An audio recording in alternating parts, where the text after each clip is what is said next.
Good morning to all. Welcome to TSN school.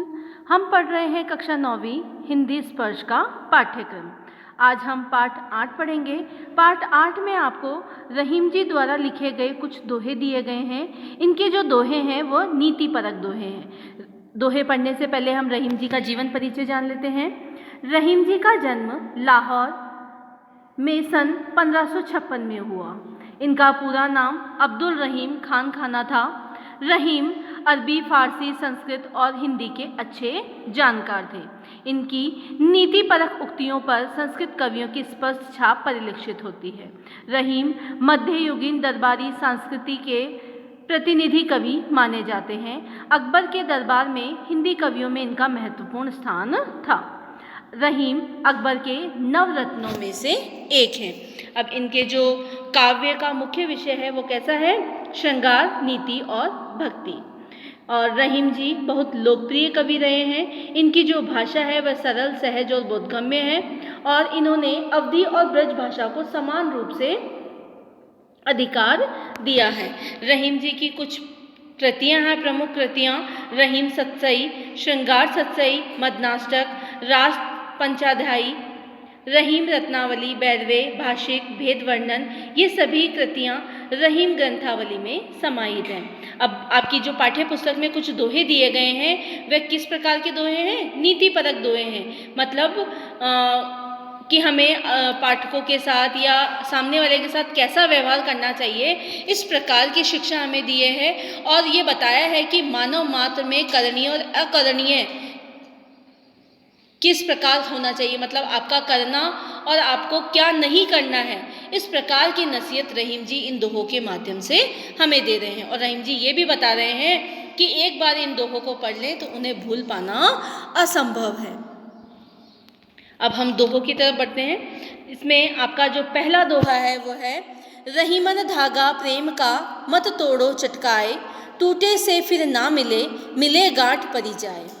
अब इस पहले दोहे में रहीमदास जी क्या कह रहे हैं? रहीमदास जी कहते हैं कि जो प्रेम का बंधन है वो किसी धागे के समान है।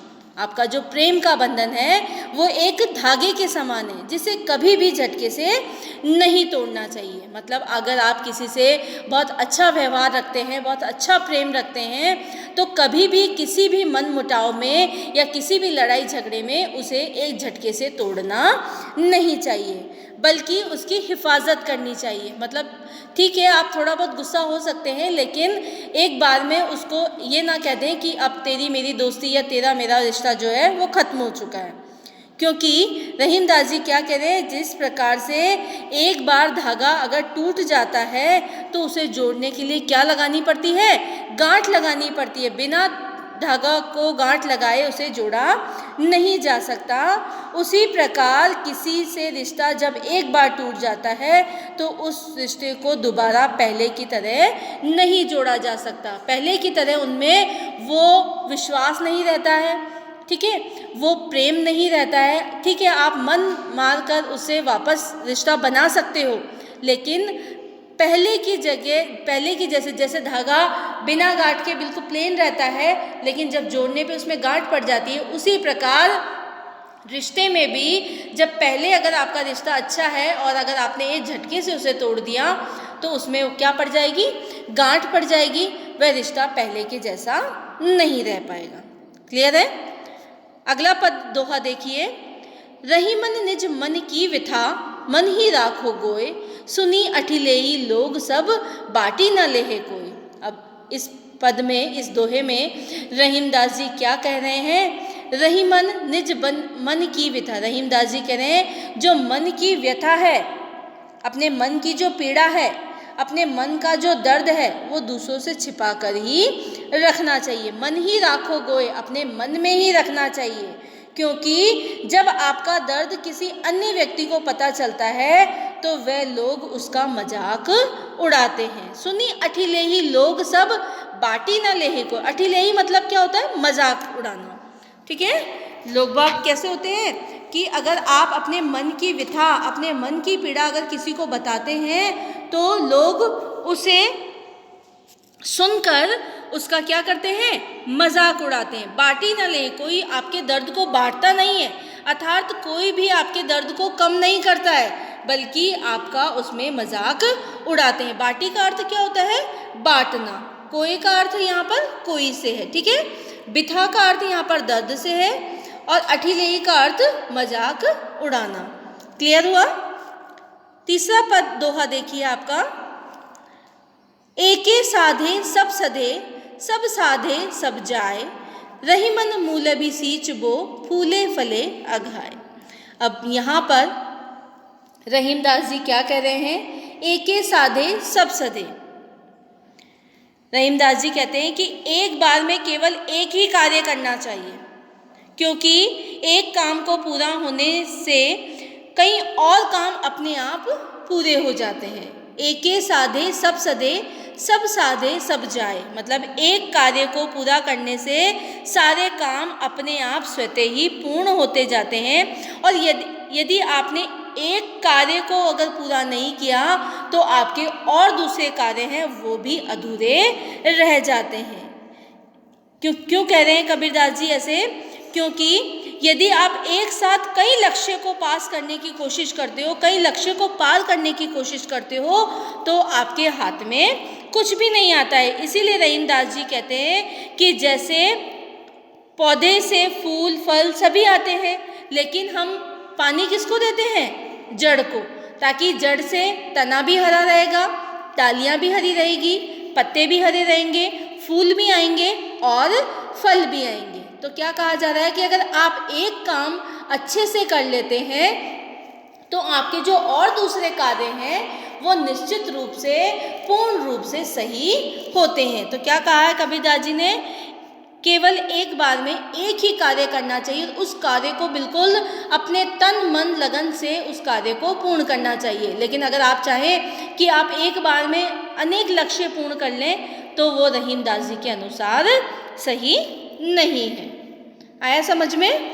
रहीमन मूल भी सींचबो, फूले फले। अगर आपने मूल को सींच लिया, मूल मतलब आपने अगर जड़ को तृप्त कर दिया, जितना पानी उसे पिलाना था उतना पिला दिया, तो फूल फल अपने आप ही फल फूल जाएंगे, यानी फूल फल अपने आप ही स्वस्थ होंगे, अच्छे आएंगे। अगला दोहा देखिए, चित्रकूट में रमी रहे रहीमन अवध नरेश, जा पर विपदा पड़त है सो आवत यह देश। रहीमदास जी क्या कह रहे हैं कि जब राम को वनवास मिला था, रहीमदास जी कह रहे हैं कि जब राम को वनवास मिला था, श्री रामचंद्र जी को वनवास मिला था, तो वे कहाँ गए थे? चित्रकूट में रहने गए थे। तो रहीमदास जी यही कह रहे हैं कि चित्रकूट में जो घना अंधेरा है, घना जंगल है ना, तो वो रहने के लायक नहीं है। लेकिन क्या कहा जा रहा है कि जिस पर विपदा पड़ती है, जिस पर परेशानी होती है, भारी विपत्ति आती है, तो रहीमदास जी ये समझाने का प्रयास कर रहे हैं कि जिस पर भी विपदा आती है उसे इस प्रकार की परिस्थितियों से गुजरना पड़ता है, जहाँ पर घना जंगल हो, घना अंधेरा हो, ठीक है ना, मतलब कठिन से कठिन परिस्थितियों का उसे सामना करना पड़ता है। क्या कहा है? चित्रकूट में रमी रहे रहीमन अवध नरेश। अवध नरेश का मतलब क्या है? अवध का मतलब अयोध्या, नरेश का अर्थ होता है राजा। अयोध्या के जो राजा थे वो चित्रकूट में रम रहे हैं, रहने गए हैं। क्यों रहने गए हैं? क्योंकि उन्हें 14 वर्ष का वनवास मिला था। और चित्रकूट क्या है? घना जंगल है, वहाँ पर बहुत अंधेरा है, रहने लायक वह जगह नहीं थी। परंतु रहीमदास जी क्या कह रहे हैं कि ऐसे जगह पर वही जाता है जिस पर कोई भारी विपत्ति आती है। यानी रहीमदास जी क्या समझाने का प्रयास कर रहे हैं, क्या समझाने की कोशिश कर रहे हैं कि विपत्ति में व्यक्ति को कोई भी कठिन से कठिन काम कर लेना होता है। मतलब कोई भी व्यक्ति, कोई भी हो, वह विपत्ति में कठिन से कठिन कार्य को भी पूर्ण कर लेता है और उसे वह कठिन से कठिन कार्य पूर्ण करना भी पड़ता है। क्लियर है? अगला दोहा देखिए, दीर्घ दोहा अरथ के आखर थोरे आही, जो रहीम नट कुंडली सिमिटी कूदी चढ़ी जाही। रहीमदास जी क्या कह रहे हैं? दीर्घ दोहा अरथ के आखर थोरे आही।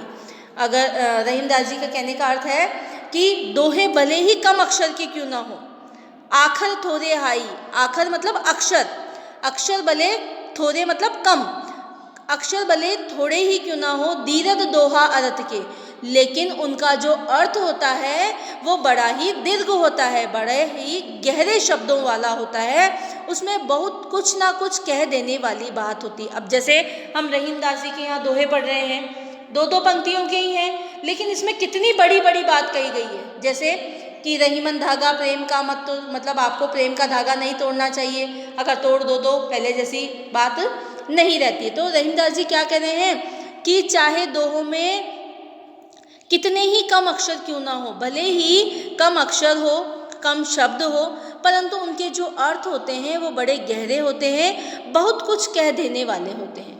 ठीक है, ठीक उसी प्रकार जैसे कोई नट अपना कर्तव्य दिखाने के दौरान अपना बड़े शरीर को समेट कर क्या बना लेता है, कुंडली मारकर छोटा रूप बना लेता है। कुंडली मारना मतलब आपने देखा होगा सांप कितना बड़ा होता है, लेकिन जब वो कुंडली बना लेता है, अपने आप को समेट लेता है, तो वो कितना सा लगने लग जाता है, छोटा सा।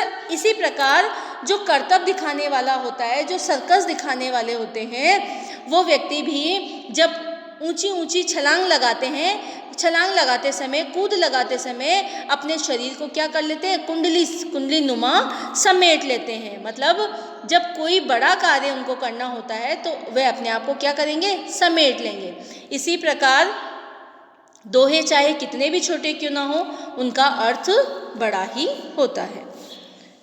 अगला दोहा देखिए, धनी रहीम जल पंख को, लघु जिए पियात अघाय, उदधी बड़ाई कौन है, जगत पियासा जाए। रहीम दास जी यहाँ पर क्या कह रहे हैं कि धनी रहीम जल पंख को, रहीम दास जी कह रहे हैं मैं पंख जल जो है, पंख का अर्थ यहाँ होता है कीचड़ से, पंकज और पंख, पंकज का अर्थ होता है कमल, और जो कमल में कमल कहाँ पर खिलता है, कीचड़ में। तो क्या कह रहे हैं कि जो कीचड़ का जो जल है उसे मैं बहुत धन्य मानता हूँ। लघु जिए पियत अघाय, जो छोटे छोटे जीव जानवर जो हैं, छोटे छोटे जो जीव हैं वे अपनी प्यास बुझाते हैं। ठीक है, क्या कह रहे हैं रहीम दास जी कि कीचड़ में पाए जाने वाला थोड़ा सा पानी ही इतना धन्य है, क्योंकि उस पानी से न जाने कितने जीवों की प्यास बुझती है। ठीक है, उदधी बड़ाई कौन है, उदधी का मतलब होता है सागर, कि सागर भले कितना ही बड़ा क्यों ना हो, उसमें जल की मात्रा कितनी ही क्यों ना हो, ठीक है, लेकिन वह व्यर्थ है। क्यों व्यर्थ है, क्योंकि सागर का जल कैसा होता है, खारा होता है। तो क्या कह रहे हैं कबीरदास जी कि सागर भले कितना ही अधिक जल वाला क्यों ना हो, कितना ही बड़ा क्यों ना हो, वह अपने आप में व्यर्थ है, क्योंकि उस जल से किसी भी जीव की प्यास नहीं बुझती। कहने का तात्पर्य क्या है, कोई भी कार्य करो, थोड़ा ही करो लेकिन अच्छा करो। ठीक है, यहाँ पर कबीरदास जी का कहने का अर्थ क्या है कि कुछ भी कार्य अगर आपको करने हैं, चाहे आपके पास सुविधाएं कम हैं, ठीक है, आप उस कार्य को कम कर रहे हो, लेकिन कम में भी आपको इतना अच्छा करना है कि वह कार्य आपका सफल हो जाए। ठीक है ना, ऐसे मत सोचो कि मुझे सारा करना है, लेकिन सारे करने के चक्कर में आप उस कार्य को पूर्ण भी ना कर पाओ और अच्छा भी ना कर पाओ। क्लियर हुआ? तो इसलिए रहीम दास जी क्या कह रहे हैं कि मैंने पंख जल को धन्य माना है, यानी कीचड़ वाले जल को धन्य माना है। उसमें पानी कम होता है लेकिन वह जीवों की प्यास बुझाता है। और उसी प्रकार सागर कितना ही बड़ा क्यों ना हो, जगत पियासा जाए। जगत यानी जो जीव जंतु हैं, जो छोटे छोटे जीव हैं, वे अपनी प्यास नहीं बुझा पाते। अगला दोहा देखिए, नाद रीझी तन देत मृग, नर धन हेत समेत, ते रहीम पशु से अधिक, रीझहु कछु न देत। रहीम दास जी क्या कह रहे हैं कि जिस प्रकार से हिरण के मतलब क्या कहें, नाद रीझी तन देत मृग, जिस प्रकार से जो हिरण है वो संगीत की ध्वनि को सुनकर अपना शरीर जो है वो किसी को भी न्यौछावर करता है। अगर हिरण के सामने संगीत सुनाई देने लग जाए अगर उसको, तो उस संगीत से वह खुश होकर, कोई भी संगीत अगर सुनाई देता है तो उससे खुश होकर, नाद का अर्थ यहाँ पर क्या है, ध्वनि से, ठीक है, संगीत की जो ध्वनि है। रीझी का अर्थ होता है मोहित होना या खुश होना। मतलब किसी भी प्रकार का कोई संगीत या कोई ध्वनि सुनाई दे अगर हिरण को, तो वह उससे खुश होकर अपना जो शरीर है वो न्यौछावर कर देता है। नर धन हेतु समय, अर्थात अपने शरीर को क्या सौंप देता है। इसी प्रकार से कुछ लोग दूसरों के प्रेम से खुश होकर अपना धन सब कुछ उन्हें दे देते हैं। ठीक है, कुछ लोग ऐसे भी होते हैं जिसे खुश होकर उन्हें इनाम देते हैं। ठीक है, उनसे प्रसन्न हो जाते हैं। ते रहीम पशु से अधिक रीझऊ कछु न देत। अब रहीम दास जी यहाँ पर क्या कह रहे हैं, कुछ लोग तो पशु से भी बदतर होते हैं। क्या कह रहे हैं रहीम दास जी कि कुछ लोग तो पशु से भी बदतर होते हैं, जो दूसरों को से बहुत कुछ ले तो लेते हैं लेकिन बदले में उन्हें कुछ भी नहीं देते। क्या कह रहे हैं, ते रहीम पशु से अधिक, कुछ लोग तो पशु से भी बदतर होते हैं। रीझऊ कछु न देत, मतलब उनसे बहुत कुछ ले तो लेते हैं, रीझ तो जाते हैं मतलब प्रसन्न तो हो जाते हैं, लेकिन बदले में उन्हें कुछ भी नहीं देते हैं। अगला दोहा देखिए, बिगड़ी बात बने नहीं लाख करो किन कोय, रहीमन फाटे दूध को मथे ना माखन होए। अब रहीम दास जी आगे वाले दोहे में हमें क्या समझाना चाह रहे हैं, बिगड़ी मतलब बिगड़ी हुई बात बने नहीं। अगर कोई बात बिगड़ जाए तो आप कितना भी प्रयास क्यों ना कर लो, कितनी भी कोशिश कर लो, लेकिन वह ठीक नहीं हो पाती है। रहीमन फाटे दूध को मथे ना माखन होए, वैसे ही जैसे जब एक बार दूध फट जाए उसको कितना भी मथ लो आप उसमें से मक्खन नहीं निकाल सकते। इसलिए हमें कोई भी बात अगर करनी है तो उसे सोच समझकर करनी चाहिए। अब आपको समझ में आ रहा है कि इनके दोहे कैसे हैं, नीति परक दोहे हैं। ठीक है, सोशलाइज दोहे हैं, नैतिकता लिए हुए हैं। ठीक है ना, तो क्या कह रहे हैं रहीम दास जी कि हमको कोई भी बात, अगर हमारी कोई भी बात बिगड़ जाए, जब एक बार कोई बात बिगड़ जाती है तो लाख प्रयास करने, लाख करो किन कोई, लाख कोशिश करने के बावजूद भी वह ठीक नहीं हो सकती या उसे ठीक नहीं किया जा सकता। रहीमन फाट, उसी प्रकार जैसे एक बार दूध फट जाए तो उसको मथने में से माखन नहीं निकाला जा सकता। अगला दोहा देखिए, रहीमन देखी बड़ेन को लघु न दीजिए डारी, जहाँ काम आवे सुई कहाँ करे तरवारी। अब रहीम दास जी क्या करें, किसी बड़ी चीज़ को देखकर किसी छोटी चीज़ की उपेक्षा नहीं करनी चाहिए, अर्थात बड़ी चीज़ के होने पर छोटी चीज़ को कम नहीं समझना चाहिए, क्योंकि जहाँ छोटी चीज़ की ज़रूरत होती है वहाँ बड़ी चीज़ बेकार होती है। जहाँ सुई का काम हो वहाँ तलवार का काम हो सकता है क्या? नहीं हो सकता है। तो रहीम दास जी क्या करें, देखी बड़ेन को लघु ना दीजिए डाल। अगर आप किसी बड़े व्यक्ति को देख लेते हो तो किसी छोटे की उपेक्षा नहीं करनी चाहिए, क्योंकि अगर हमारे जो किसान हैं वही हमारे लिए अन्न उगा सकते हैं। ठीक है, लेकिन आप उनको इस प्रकार तुच्छ नहीं समझ सकते। यहाँ पर उदाहरण देते हुए कबीरदास जी क्या कह रहे हैं कि जहाँ सुई का अगर कोई काम हो तो वहाँ पर तलवार का काम होता है क्या? नहीं होता। अगला दोहा देखिए, रहीमन निज संपत्ति बिना कऊ न विपत्ति असाय, बिनु पानी जो जलज को नहीं रवि सके बचाए। अब रहीम दास जी यहाँ पर क्या कह रहे हैं कि जब आपके पास धन नहीं होता है तो कोई भी आपकी विपत्ति में सहायता नहीं करता है। ये वैसे ही है जैसे तालाब अगर सूख जाए तो कमल को सूर्य भी नहीं बचा सकता। मतलब कमल के लिए ज़रूरी क्या है? सबसे ज़्यादा ज़रूरी पानी ज़रूरी है। सूर्य तो ज़रूरी है, उससे भी ज़्यादा ज़रूरी क्या है? पानी है। अगर बिनु पानी जो जलज को रवि न सके बचाए। जिस प्रकार अगर आपके पास कोई संपत्ति नहीं है तो कोई दूसरा व्यक्ति आपकी सहायता नहीं करता, उसी प्रकार यदि तालाब सूख जाए तो कमल को सूर्य जैसा प्रतापी भी नहीं बचा सकता। अगला दोहा देखिए, रहीमन पानी राखिए बिनु पानी सब सून, पानी गए न उबरे मोती मानस चून। रहीम दास जी क्या कह रहे हैं कि रहीमन पानी राखिए, बिन पानी की मतलब पानी का यहाँ पर 3 अर्थों में प्रयोग किया गया है और ये कहा गया है पानी के बिना सब कुछ सूना है। रहीमदास जी क्या कह रहे हैं कि मनुष्य को हमेशा विनम्र होना चाहिए। पानी गए ना उबरे मोती मानस चून। मनुष्य के अर्थ में क्या है? पानी को हमेशा मतलब मनुष्य को हमेशा कैसा रहना चाहिए? विनम्र होना चाहिए।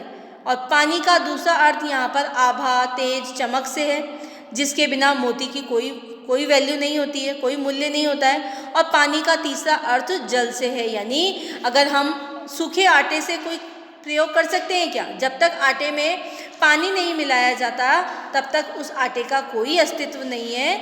उसी प्रकार रहीमदास जी क्या कह रहे हैं कि पानी के बिना सब कुछ सूना सूना है, क्योंकि मोती का मूल्य जब मोती पर पानी की चमक गिरती है तभी वह मूल्यवान होता है।